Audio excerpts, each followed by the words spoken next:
Oh, It didn't ding. Normally it dings. Oh well. yeah. You are listening to Geek Vice, the official podcast of making Google a bachelor's degree. See, I told you I had nothing. Anyway, take it away, more. Welcome, everybody, to Geek Vice, episode 120. Proving any vice with enough geek in it can become a virtue. Good Lord, I can't talk tonight. We You'd are think off I'd to a been good drinking. start. We are My off to name's Morph. That guy's Kip. Good evening, Kip. evening. I'm going to try to get a drink of water, and hopefully that will help me speak, because apparently speaking is hard. Well, it can't hurt you. We know that. Yeah. First, let's do some housekeeping stuff, because I want to mention this at the top of the show, but I also am going to mention it again at the end of the show. Make sure you guys go check out our Facebook page, facebook.com/geekvice, and check out our event on April 30th, which is a Saturday, about a month away. It's International Tabletop Day, and Geek Vice is getting together with some of its friends. That's you guys listening to this, at Red Crow Brewery in Spring Hill, Kansas. The address and location is on that event page on Facebook, so go check that out. Go click that you're going, because we really need to get a good head count here in the next week or so that I can make sure that we have enough tables and enough chairs and places to sit and enough games for everybody to play. So, yeah, go check that out. If you got any questions, you can email us at geekvice@gmail.com, or you can just post comments directly to that event, and we will respond to them there. And that way everybody gets all the information. So looking forward to it. I know we have a few friends and a few listeners out there that don't have Facebook. If you don't have Facebook and you want to come to this thing, we need to know your email address. Some of them we've already talked to and got this stuff out to.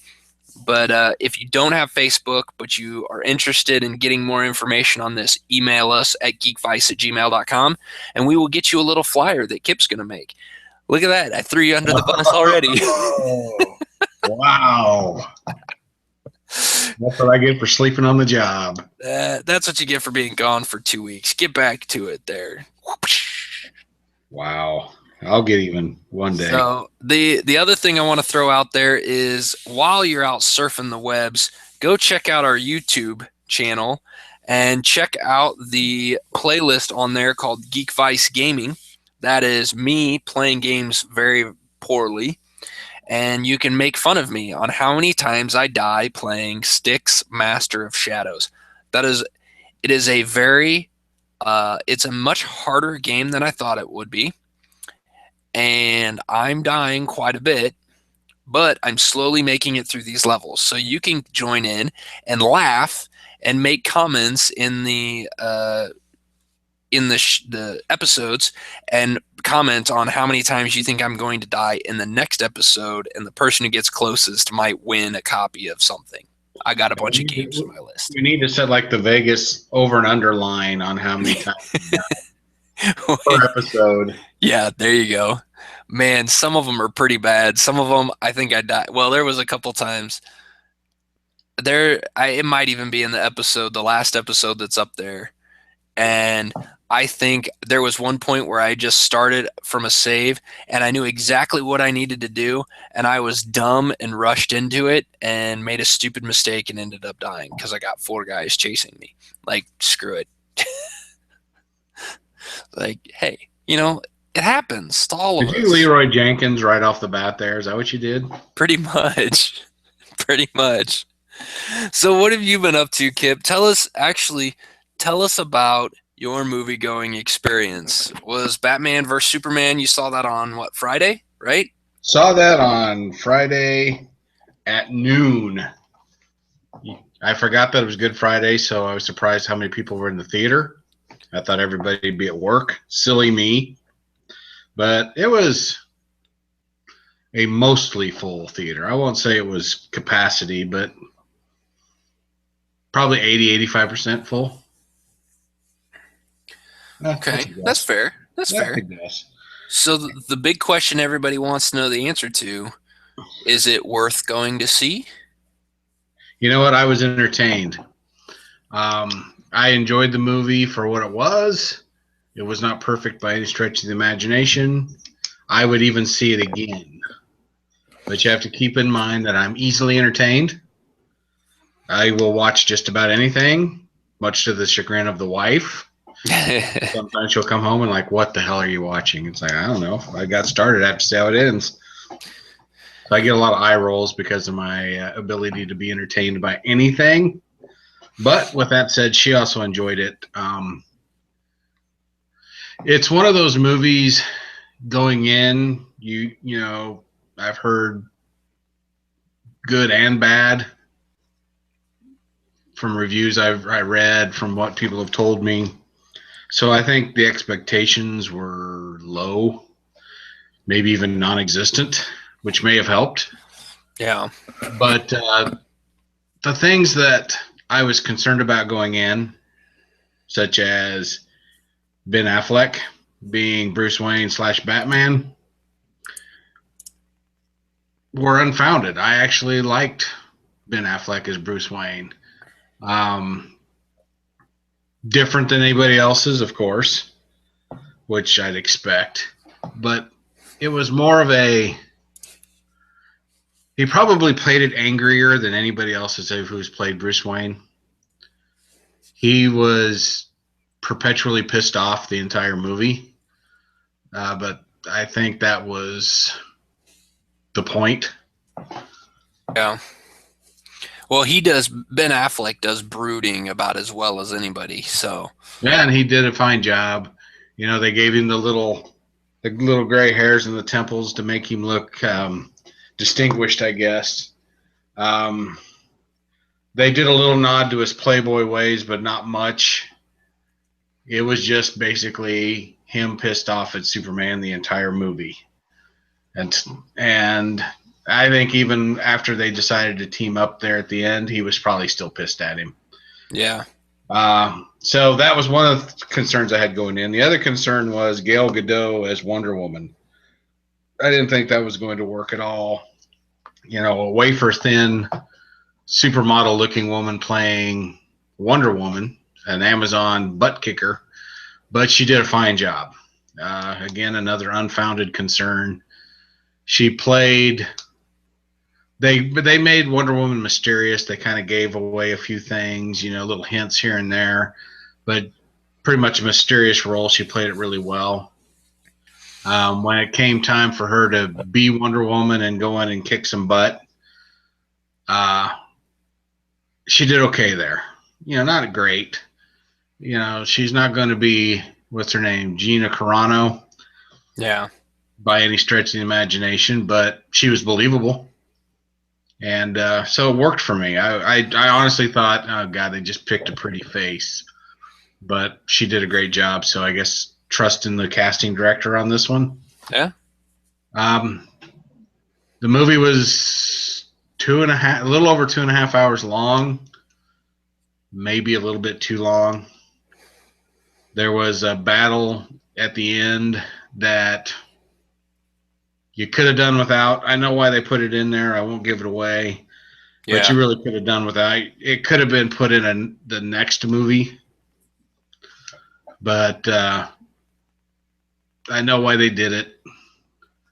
And so it's like, well, if you have to have that in for the ending you want, was there something else that we could have trimmed out? And yeah, I mean, 2.5 hours is a pretty long movie. It's a long movie. And you could either trimmed out that big battle at the end or trimmed out the battle that happened just before the big battle at the end. Kind of the Lex Luthor angle of it. Could have done without one of those. Yeah. And it would have been fine. Then the movie would have been 2 hours instead of 2.5 hours, which I think people would have been okay with. That said, neither battle sucked. If you had to pee and you were waiting for the movie to end, you suffered. But, you know, all in all, I liked it. It's not perfect, but I liked it. We talked to some people afterwards. They completely hated it. There's a lot of people out there like that. And I asked why, and it was like, well, there's a lot of plot holes. It's like, all right, give me a plot hole that you hated. And then it was something like, well, the way Batman did this and Superman wouldn't have done that. And I'm thinking, I Those think aren't. we're reading too much into Yeah. this. This is a reimagining, in my opinion. And Superman is Superman. He's trying to do good, but you can, and he even says the line in the movie, but basically, he could save humanity, but do they deserve it? And to me, Right. that's a reimagining of Superman on the movie screen. Maybe not in the comic books. I can't say I don't read the comics. But as far as movie screen Batman, it's a departure. And when we talked about Batman versus Superman last week on this podcast, I said, I'd like Superman to be Superman, not get his butt kicked, do things for the right reasons. And I had to eat a little bit of crow on this one because he does kick butt. He does do things for the right reasons, but he's not altruistic Superman. He's not what you saw in the 80s, the 60s TV show where nobody got hurt. The least amount of violence as possible to get things accomplished. No, Superman had to do some things that he didn't like. People got hurt, people died. And then they still turned on him, even though he pretty much saved everybody who's still left, saved their asses, and they still hated him for it. And then he started questioning, are these fuckheads worth it? Yeah. I've got all these powers. I could save everybody, but do they really deserve it? And in the end, he always does what he can to save people. So that, to me, that's Superman. A little more gritty, a little more up to date, but to me, that's Superman. Do you think this movie can be a good stepping stone for the 10 other movies that Warner Brothers wants to do on DC properties in the next 5 years? Do you think this can lead to those? Do you think this is a good maybe starting point for a Justice League movie? I think so, and the reason why is because of the cameo. Like I said, they played Wonder Woman mysterious. She was more than a cameo, but we'll start with her. There's a photo of her. I'm not going to give anything away, but because of the photo and the time period in the photo, you want to know more. Yeah. So to me, that's going to be the Wonder Woman's origin story. If that's the movie, they set that up perfectly. And then they did the cameos with Cyborg. And you want to know why he was in the situation he was in. They did the cameo with Aquaman. And it was just enough.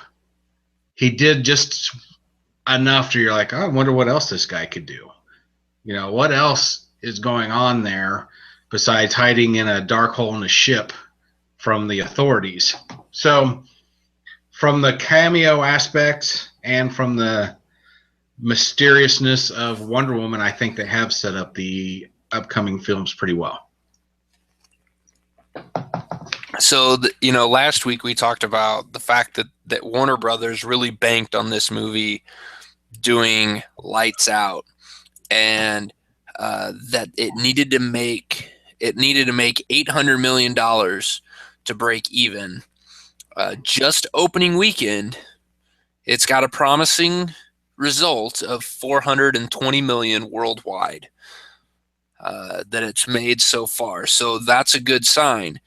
Yes, it is. After going and watching this movie, do you think they can make the rest of that up in the next, month and a half?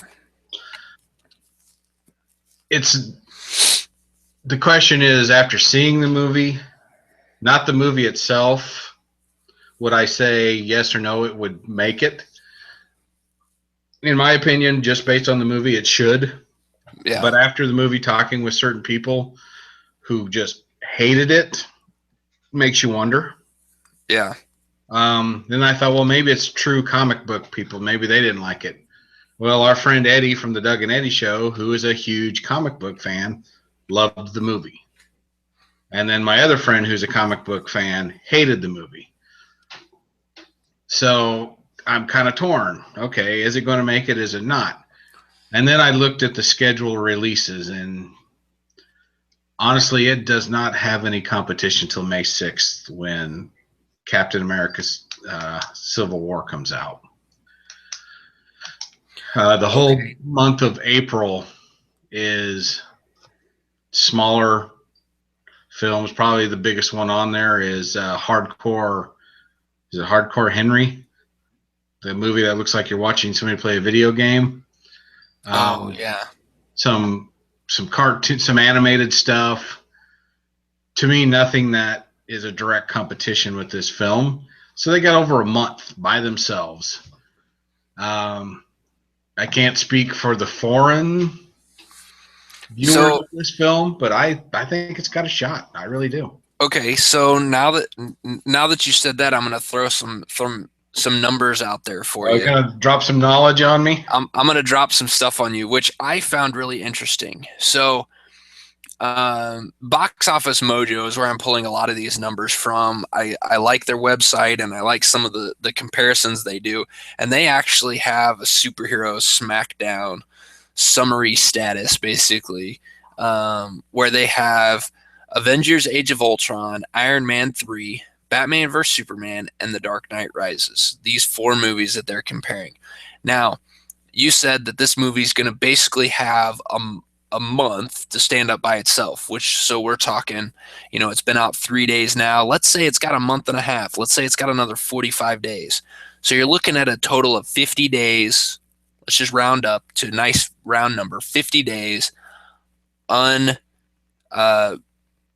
basically without any competition, so that it can pull its most amount of money that it can. Right. So The Dark Knight Rises made a worldwide gross at just under $1.1 billion, which $1 billion is what Warner Brothers says well, that's not what Warner Brothers says.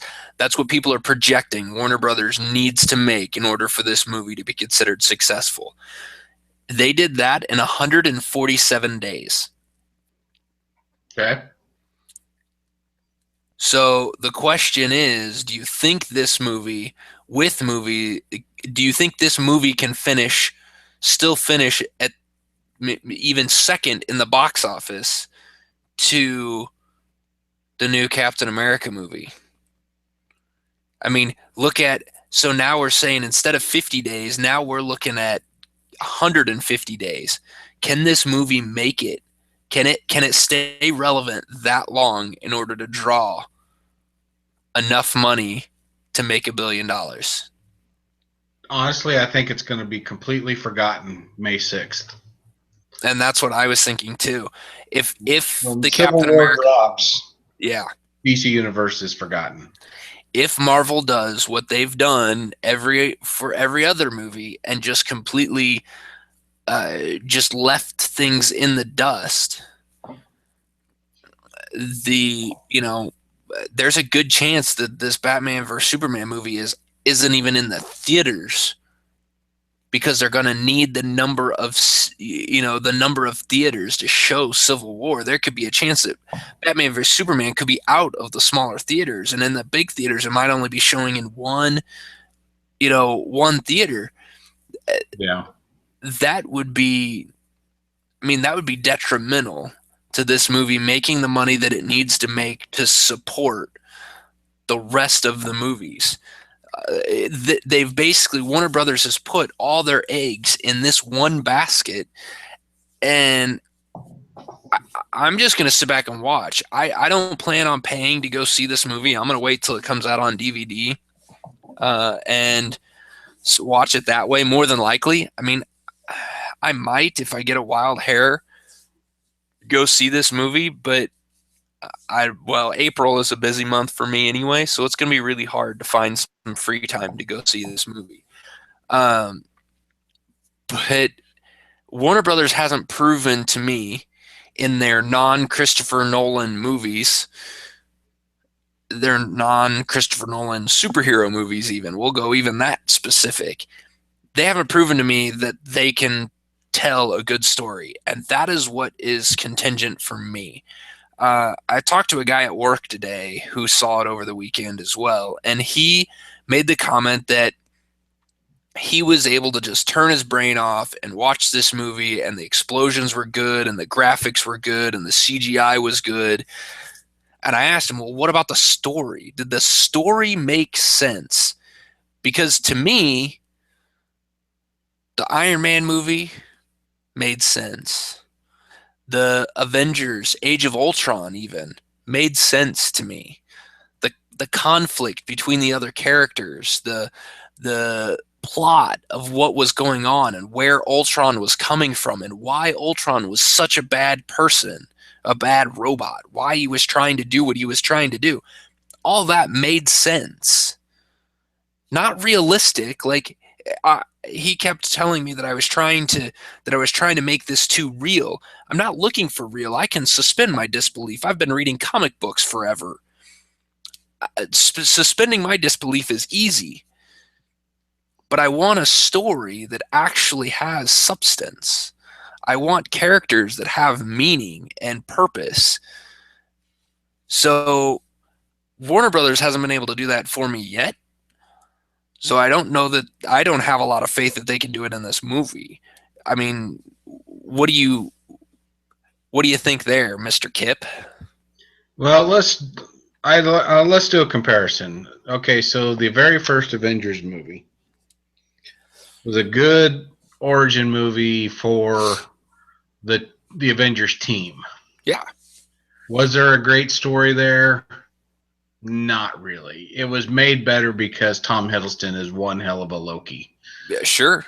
And really, they had to come together to beat Loki and his alien race. It was just sheer numbers. They had to come together to defeat the sheer numbers. So let's take that and then compare it with what DC just did with their basically the origin of the Justice League. Yeah. Basically. Not completely, but they laid the foundation. The story is maybe a little more in depth than the first Avengers, only from one angle. And that is why Batman hated Superman so much. And it's because of what happened in the Man of Steel movie. Mm-hmm. They start the movie off with Bruce Wayne's perspective, where he was when this was going on, and the people that worked for him, he's trying to save why this large battle is going on overhead and buildings are falling down and blah, blah, blah. So there's a good story there on why Batman actually does hate Superman. Sure. Why they decide to work together, flimsy as hell. I will not lie. When it happened, I'm like, no, that is not the reason. But it was. So you have to see the movie. And then there's no real reason why Wonder Woman's there. Yeah. She's there. She's on a plane to leave, and then she's like, fuck, Doomsday's there. I might as well go and help, kind of a thing. You understand that part, but you never understood why she was there in the first place. So Avengers, everybody, all hail Marvel for the Avengers. Story in Batman versus Superman probably was a little better, only because of the Batman-Superman hatred thing. Right. The rest of it, bringing everybody together, was pretty flimsy.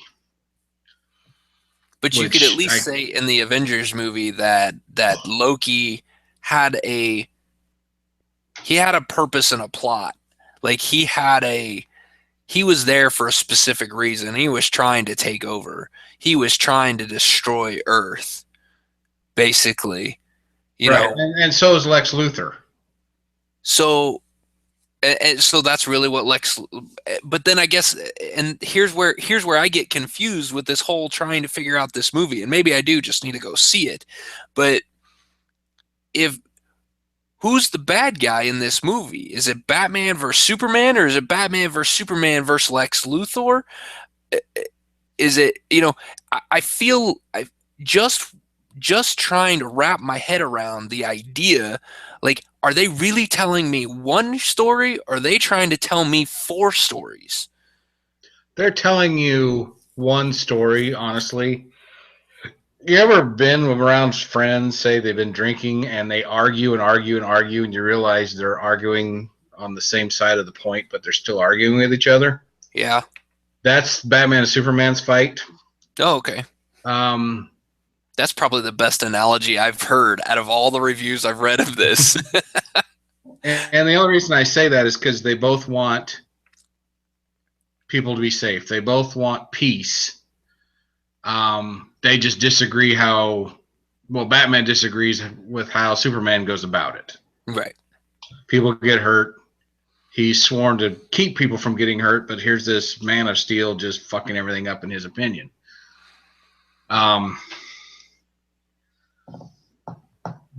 Lex Luthor is doing bad things. He's rattling the cages of both of these guys, and neither one of them see it. So he is the ultimate bad guy. So he's he kind of has kind of created most of the chaos. He's kind of like Loki in maybe the beginning of the Avengers movie, or even some of the other movies where he shows up and just kind of rattles some cages and starts pissing some people off and does it subversively that even nobody knows he's doing it. Right. Even the movie-going audience were like, I know he's doing something bad, but I don't know what it is. Yeah. And you do find out later in the movie what his role was in this. So yes, there is one bad guy. It's Lex Luthor. Gotcha. But he has created so much chaos that our heroes don't know it's him doing it. And it works. It to me, it totally works. You have to have one overarching bad guy. Lex Luthor is him. Jesse Eisenberg, his Lex Luthor is almost Jokerish. Yeah. That's what it kind of looks like. He's slightly, if not completely, unhinged. He speaks like Jesse Eisenberg. You know what I'm talking about. Yeah. And he has all these quips that are kind of Jokerish. Krypton's whatever versus the Bat of Gotham really sounded like something the Joker would say. Right. We were talking about it at dinner tonight, and my wife was like, I really did not like Jesse Eisenberg. And it's like, you know what? I didn't either, but I think that was because we weren't supposed to. Yeah. He's the bad guy. We were supposed to hate his guts, and you do. Yeah. And when you see what he's doing, then you want to just jump into the movie and shake the two guys and say, pay attention to the guy over here. He's the one that's causing all this. Why don't you guys look behind the curtain? Exactly. Ignore the man behind the curtain, and they do. And then one stupid thing wakes them up that thing just kind of rubbed me the wrong way, but what the hell? No. I think what they meant to do and what actually showed up on screen is two different things. But what shows up on the screen, you're like, really? All right. But I think what they meant to do was something deeper than that. They just must have cut the wrong part of the scene out or something. But, yeah, there's big battles. None of them involve Lex Luthor. So you think on the surface, if you saw a trailer or whatever, it looks like they're fighting 20 different bad guys, but honestly, they're just fighting Lex Luthor. They just don't know it. I gotcha. Well, you know what? You've sold me on it. I feel like I need to go see this movie now. Whether or not I'll actually get to it in the theaters is a whole nother story. But I really wish you would, being the comic book guy of this podcast. I'd really like to get your take on it. Like I said, I'm easily entertained.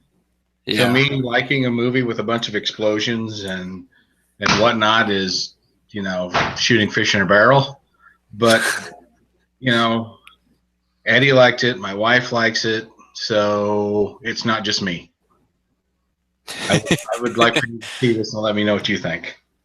Well, I will have to try to do that. And I don't know. We'll have to see how that goes.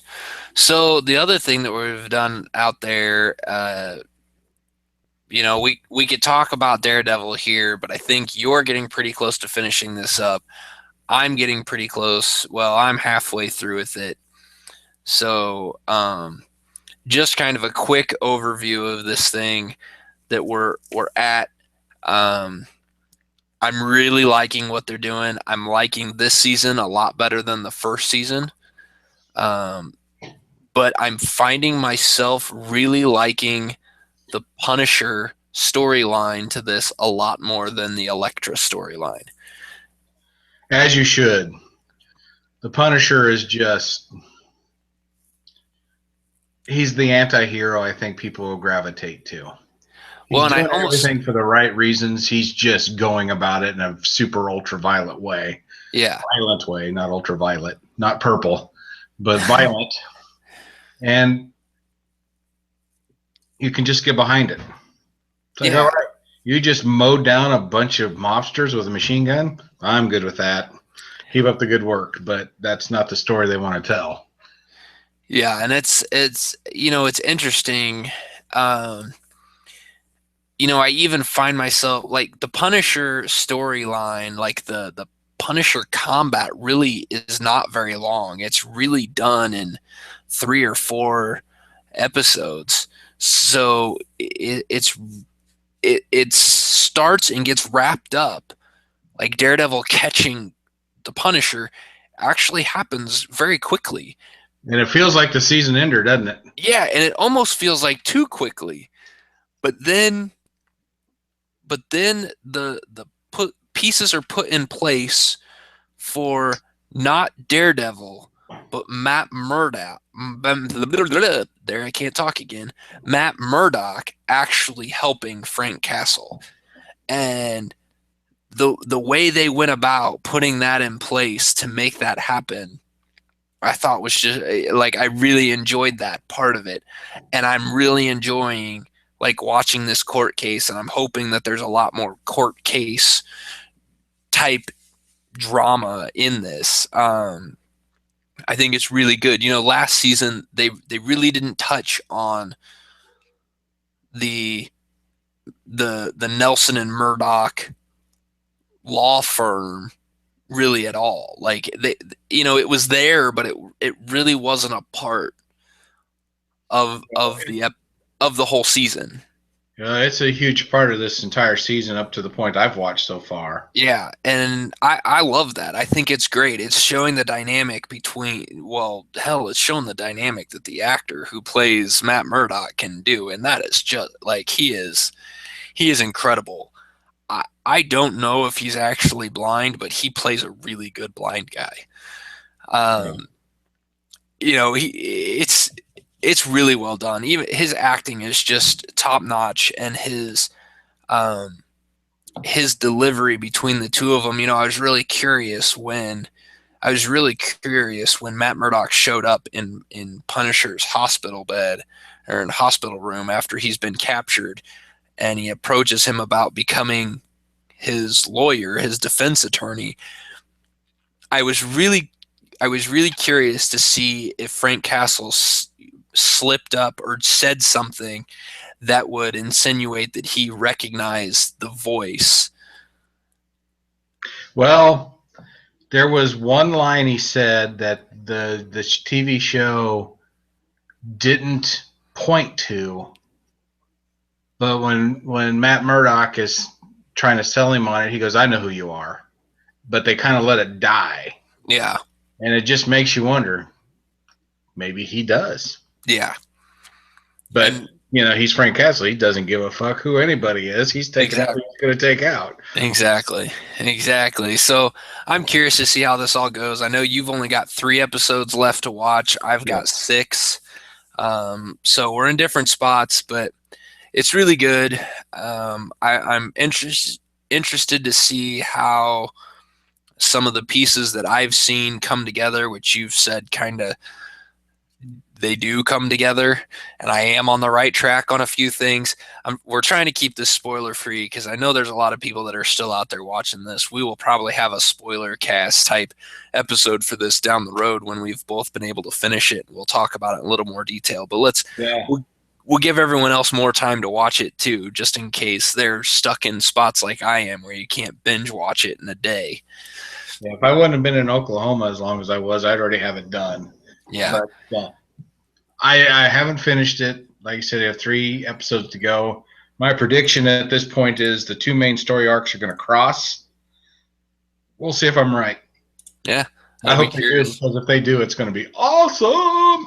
Yeah, that is true. But so I hope you guys are all liking Daredevil as well. So good show, good show. Go watch it on Netflix.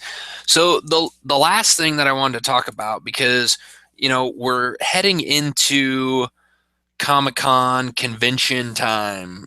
Comic book conventions are real popular. There's a ton of these things out there, and Lionsgate is actually going to try to make this easier for those of you who can't get out to the big San Diego Comic-Con or Comic-Con International event out in San Diego. So Lionsgate have set up for May 7th as the launch date for a streaming channel called Comic-Con HQ. And it's going to be a subscription video on demand platform. So think of like Netflix for comic book conventions. And the company has plans, or they've announced these as of April, for an ad-free service, which will include original scripted and unscripted series, reoccurring daily and weekly entertainment commentary, live archival programming, and film and TV genre titles, behind the scenes access, bonus features, that kind of stuff. But the idea is that this is going to come out May 7th, which will allow them to kind of beta test this with the public, try to get some stuff out there, get some publicity for it, see how it goes, see if they can get subscriptions to go up. And then it's going to basically lead to the official kind of beginning of this, which is going to be July 21st through the 24th for Comic-Con International in San Diego. So this channel is only on for a few days, or I think no. The idea is that this thing is going to be available 365 days a year, just like Netflix. Right now, it's going to be kind of set up as showing a bunch of stuff from San Diego Comic-Con, but then there's also going to be some, there's going to be things kind of like, think of it like, do you ever watch the channel G4? Loved that channel. Where they had a whole bunch of like gaming stuff, and they had like, Adam Sessler had some shows on there that he hosted. I think one of them was called X Play, and they did like just commentary and that kind of stuff. That's the kind of stuff that's going to be on this channel, and it's going to be video on demand, so you can basically watch whatever episode you want to watch, find something that you like. And then they say that there's going to be some actual scripted type stuff, like they're looking at maybe a comedy series. Let's see, one of them is called a scripted comedy series, Kings of Con, inspired by real-life fan convention experiences from supernatural stars Richard Speight and Rob Benedict. So I don't know what that means, but they've got some programming, like some exclusive programming made for TV type stuff for them, for this channel. But I think the biggest thing to this that actually has me interested is the fact that the platform is promising San Diego Comic-Con access with live streaming programming. There's a possibility of select Comic-Con panels being on here, access from the convention floor, events that are happening there, possibly even the Eisner Awards, which as far as I know, has only been available for people. The only people who can see it are people who are there. So it's kind of the Eisner Awards are comic book awards Mm-hmm. for writing and artists and that kind of stuff. Um, so I'm kind of curious to see what they do here. I'm sure that as they build upon it, I it would be kind of neat. There's lots of conventions out there, and some of them are real big, like San Diego Comic-Con. There's the Penny Arcade conventions that are out there as well. They're so big they now have 3 of them worldwide. They have one on the East Coast, one on the West Coast, and one in Australia. So, there's some of these events that are really kind of cool that I would love to go to them at some point, but let's face it, I'm broke. I got no money. I can't afford to go travel to all these things. And hell, just to get into San Diego Comic-Con requires you to give up your firstborn child, which I'm pretty sure my wife would be a little pissed if I did that. Especially your firstborn child. He'd probably be pissed too. Yeah, he would probably be a little upset that I'm trading him to go to a convention as well. Yeah. But My concern is this. We hate to admit it, the wife being a huge wrestling fan, we actually subscribed to the WWE Network. We don't anymore, and the reason is it sucked. Yeah.